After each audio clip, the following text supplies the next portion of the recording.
ప్రార్థన చేసుకుందాం. పరిశుద్ధుడా, మీకే స్తుతులు స్తోత్రాలు చెల్లిస్తూ ఉన్నాం. ఈ ప్రాతకాల ఆరాధనలో తండ్రి, మీ సన్నిధి నిత్యము మాతో ఉంచండి. ఆరాధన అంతటలో మహిమ ఘనత ప్రభావాలు మీకు ఆరోపిస్తూ యేసు ప్రభు వారి పరిశుద్ధ నామమున వేడుకొనుచున్నాము తండ్రి. ఆమేన్.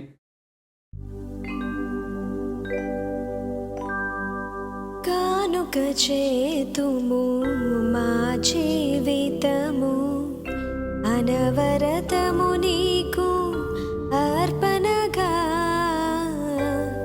కానుక చేతుము మా జీవితము, నదులు గిరులు పాడియు పంటలు మైదానములు నీ దానములే. నదులు గిరులు పాడియు పంటలు మైదానములు నీ దానములే. వందనములివే గైకొను దేవా, వందనములివే గైకొను దేవా. కానుక చేతుము మా జీవితము, రక్షణ పాత్ర దివికే తరలగా భిక్షను సగితివి మా భాగ్యముగా. రక్షణ పాత్ర దివికే తరలగా భిక్షను సగితివి మా భాగ్యముగా. ప్రతిగా నీకిలా ఏమి చెల్లింతుము, ప్రతిగా నీకిలా ఏమి చెల్లింతుము.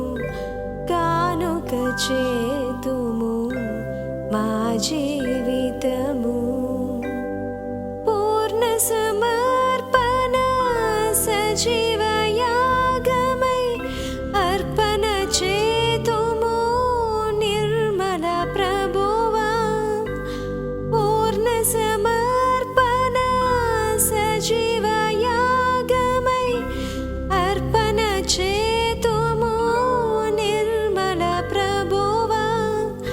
తనువే నీకిది అంకితమౌగా, తనువే నీకిది అంకితమౌగా.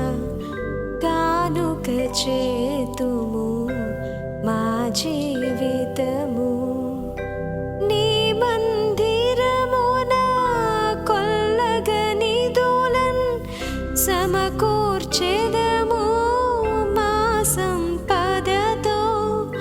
నీ మందిరమున కొల్లగని దులన్ సమకూర్చెదము మా సంపదతో. అమరుడ నీవే ప్రేమైక్యదాత, అమరుడ నీవే ప్రేమైక్యదాత. కానుక చేతుము మా జీవితము, అనవరతము నీకు అర్పణగా. కానుక చేతుము మా జీవితము.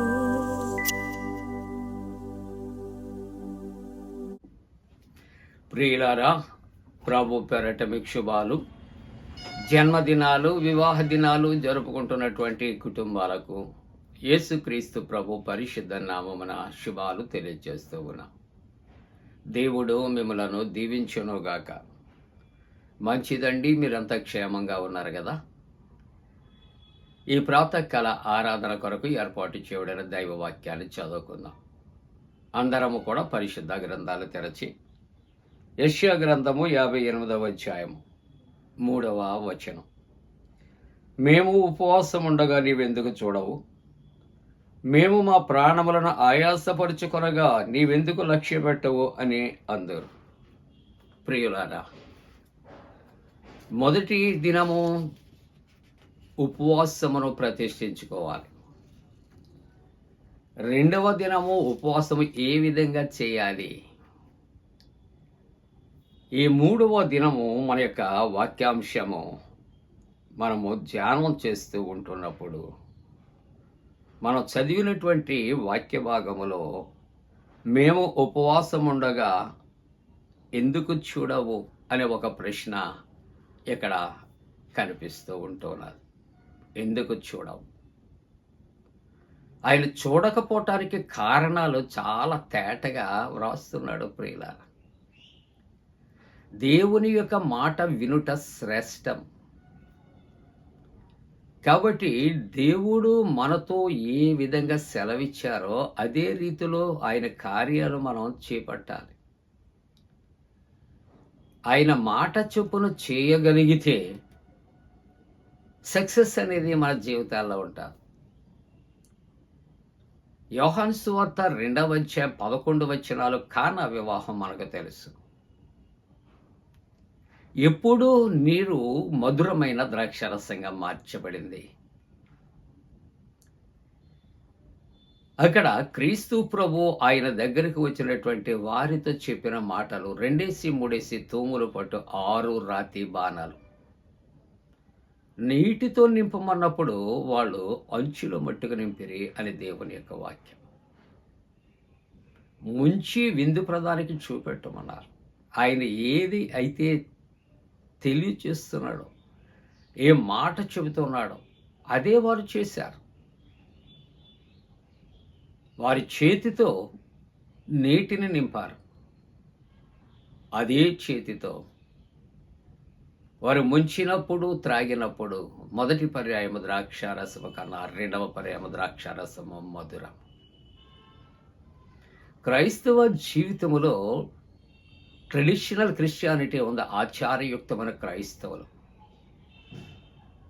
ప్రార్థన చేయాలి అంతే. ఎలాగూ చేయాలి అన్నది మనకు అక్కర్లే. ఉపవాసం చేయాలి, ఎలాగూ చేయాలో మనకి అక్కర్లే. మందిరానికి వెళ్ళాలి అంతే. మందిరములో ఏం చేయాలి, మందిరములో ఎలాగూ ఉండాలి, ఇవన్నీ అక్కర్లే మనకి. కాబట్టి ప్రతి అడుగులో కూడా దేవుని యొక్క చిత్తము మనము నెరవేర్చేవారుగా ఉన్నప్పుడు మాత్రమే దేవుని యొక్క కార్యాలు మన పట్ల జరుగుతూ ఉంటాయి ప్రియులారా. కాబట్టి నువ్వెందుకు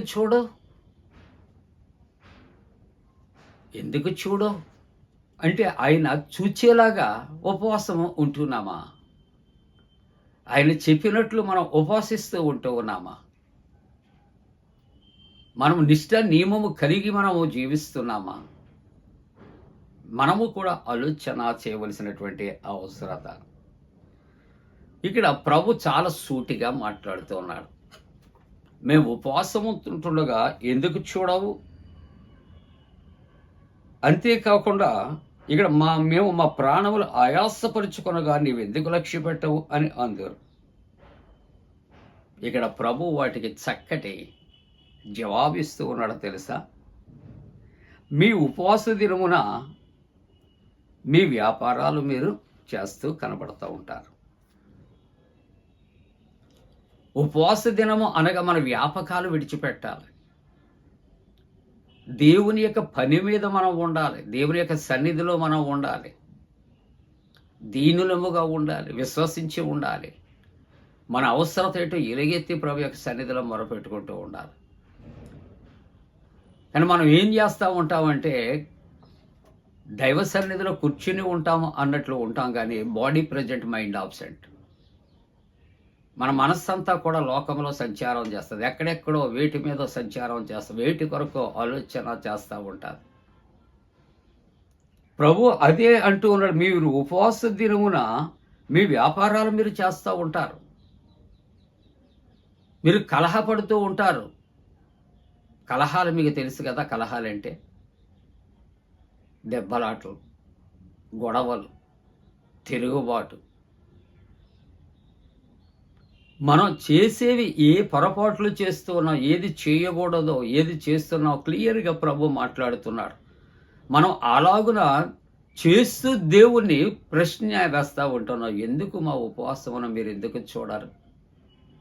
ప్రియా దేవుని బిడ్డలారా, మీరు ఆ దినాన వివాదాలు చేస్తూ ఉంటారు, కలహాలు పడుతూ ఉంటారు, వివాదాలు మీరు చేస్తూ ఉంటారు. మీరు మీ పనివారి చేత కఠినమైన పనులు చేయించుకుంటూ ఉంటారు. మీలో ప్రేమ ఎక్కడ ఉంది?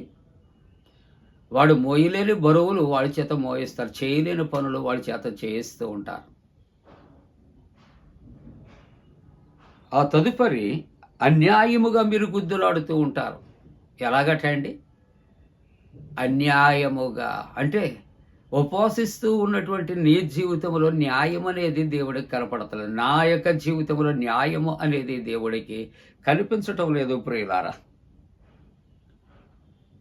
కాబట్టి దేవుని యొక్క వాక్యం అంటుంది, మీ కంఠస్వరం పరమునకు వినబడునట్లుగా మీరు ఇప్పుడు ఉపవాసం ఉండాలి. ఉపవాసం ఉండి మన కంఠస్వరమట పెద్దలు అంటూ ఉంటారు, గడపే దాటకపోతే పరలోకంలో ప్రభువుకు ఎలా వినిపిస్తుంది? నా సన్నిధిలో మొరపెట్టమండి, అంగలార్చండి అని దైవవాక్యం అంటుంది. మనం ఏం చేస్తామంటే పెదవి విప్పం. మన ప్రార్థన ప్రక్కోడికి మనకు వినబడదు. మనం చేస్తున్నటువంటి తప్పిదాలు ప్రభు ఒక్కొక్కటి చెబుతున్నాడు ప్రియులారా. We have to recollect and realize ourselves, and also we want to repent at the sight of God. దేవుని యొక్క సన్నిధిలో మనం ఇవన్నీ కూడా ఒకసారి జ్ఞాపకం చేసుకుందాం, దిద్దుకుందాం, విడిచిపెడదాం. ఇప్పుడు అంటాడు, అట్టి ఉపవాసము నాకు అనుకూలమా? ఒక్క మాట మీకు అర్థమయ్యేలాగా చెబితే, పోస్ట్ కార్డు ఉండేది. పోస్ట్ కార్డు ఒకవేళ నాకు లెటర్ రాయాలని ఎవరన్నా బంధువులు స్నేహితులు అనుకొని చక్కగా నా పేరు అంతా కూడా లెటర్లో రాస్తూ ఉన్నారు, అడ్రస్ మాత్రం ఎవరి పేరు రాశారు, ఎవరికి వెళ్తుందండి? ఎవరికో ఫోన్ చేయాలనుకుంటాం, మరొకరికి పొరపాటున నెంబర్ మనం డయల్ చేస్తూ ఉంటాం. అది నీ అనుకున్నటువంటి వ్యక్తి కాంటాక్ట్ అవుతుందా?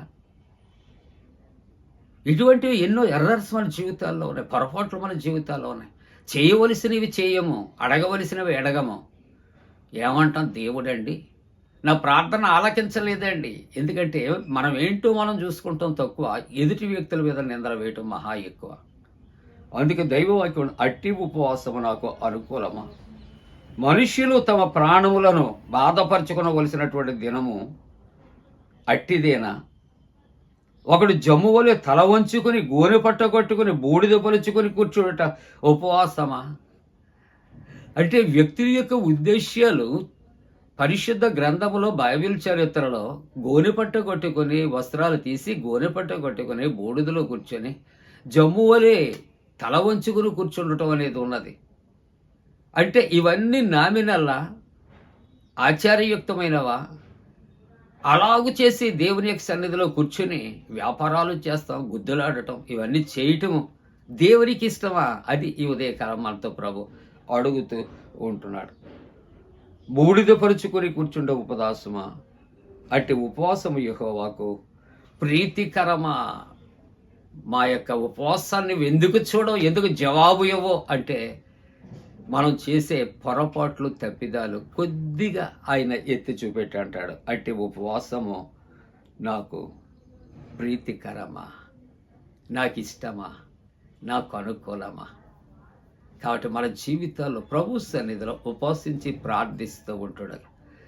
లోక సంబంధంగా కాదు, లోకానికి కనబడాలని కాదు, ముఖం వికారం చేసుకుందామని కాదు, పరలోకములో ఉన్న ప్రభువు చూడాలనే ఉద్దేశంతో తగ్గింపు కలిగి మన కంఠస్వరం పరలోకమందు ఉన్న ప్రభువుకు వినబడాలనే మొరపెట్టే ఉపవాసం ఆయనకి ఇష్టమైన ఉపవాసం. అలాగూ చేయటానికి దేవుడు తన పరిశుద్ధాత్మ కూడిన మనపై మెండుగా కుమ్మరించునుగాక. ఆమేన్. ప్రార్థన. పరిశుద్ధుడా నీకు వందన. అట్టి ఉపవాసము నాకు ఇష్టమా అని నువ్వు సెలవిస్తూ ఉన్నావు. మా జీవితాలు మార్చుకుంటారు, బ్రతుకులు మార్చుకుంటారు, ఆలోచనలు మార్చుకుంటారు. లోక సంబంధంగా మేము జీవించటం కాదు, లోకం కొరకు జీవించటం కాదు, పరలోకముందున ప్రభువుకి ఇష్టలుగా జీవించటం, ఇష్టమైనటువంటి ఉపవాసము చేయటం నేర్పించు నాయన. జన్మదినాలు, వివాహ దినాలు జరుపుకుంటున్న కుటుంబాలను ఆశీర్వదించారు. పరీక్షలో రాసిన బిడ్డలు, రాస్తున్న బిడ్డలకు జాయం, ఉద్యోగ ప్రయత్నాలు జయం, ఇంటర్వ్యూస్లో జయం, వివాహ ప్రయత్నాల్లో జయం కలుగుచ్చు. రక్షణలో నడిపించండి. యేసు ప్రభు దివ్య నామమున వేడుకొనుచున్నాం తండ్రి. ఆమేన్. పరలోకమందున మా తండ్రి, నీ నామం పరిశుద్ధపరచబడనుగాక, నీ రాజ్యం వచ్చునుగాక, నీ చిత్తం పరలోకమందున వేర్చినట్టు భూమి అందు నెరవేరునుగాక. మా ఇందిన ఆహారం నేడు మా దయచే, మా ఎడల అపరాధం చేసిన వారికి క్షమించిన ప్రకారముల ప్రథమ క్షమించము, శోధంలోని తెక్క కీడును తప్పించము. రాజ్యము, శక్తి, మహిమ నిరంతరము నీవే ఉన్నవి. ఆమేన్. మన పరమ తండ్రి అయిన దేవుని యొక్క ప్రేమయు, ప్రభువైన యేసుక్రీస్తు ప్రభు కృపయు, పరిశుద్ధాత్మ యొక్క అన్యోన్య సహవాసము ప్రాతకాల ఆరాధనలో ప్రభువుని ఆరాధిస్తున్న ప్రతి కుటుంబానికి తోడుగుండి సంరక్షించి కాపాడునుగాక. ఆమేన్.